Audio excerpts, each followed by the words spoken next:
Sa Seventh-day Baptist. Seventh-day Baptists are a Protestant Baptist Christian denomination that believes in the Trinity, salvation through faith in Jesus Christ, and the importance of Scripture. But they distinguish themselves by observing the Sabbath on Saturday. They practice baptism and immersion, believes in God's sovereignty and Jesus' sacrifice, death, and resurrection, and hold the Bible is the inspired final authority in matters of faith and practice. Core beliefs. The Trinity. Ang mga batayan sa panampalataya, ang Trinidad, Jesus Christ, Jesu Kristo.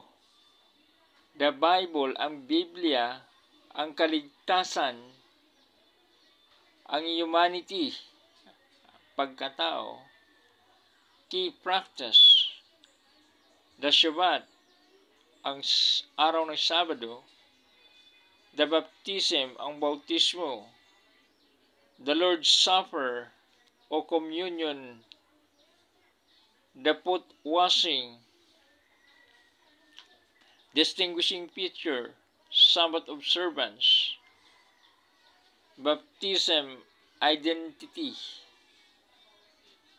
Ang obserbar sa araw ng papahulay. Bautismo, sa pagkakilala. Historical roots at ang kanyang mga ugat ng kasaysayan.